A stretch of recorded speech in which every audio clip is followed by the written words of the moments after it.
মানে নতুন দিগন্ত এবং নতুন স্বপ্ন। এই ফাল্গুনে চলো একসাথে আকাশ ছুঁই, চায়না স্টাডি জার্নি শুরু করো ওয়াইডার ওয়ার্ল্ড কনসালটেন্সির সাথে। ফাল্গুন মানেই প্রেম, রং আর নতুন শুরু। সকলকে জানাই ফাল্গুনের এবং ভালোবাসা দিবসের অনেক অনেক শুভেচ্ছা। বসন্ত এসেছে নতুন আশা নিয়ে, এবার আপনার স্বপ্ন ডানা মেলুক।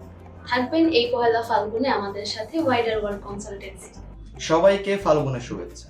আর বসন্তের হাওয়ায় জেগে উঠুক নতুন স্বপ্ন। আর ওয়াইডার ওয়ার্ল্ড কনসালটেন্সির সাথে আপনার স্বপ্নগুলো হোক আরো পরিপূর্ণ।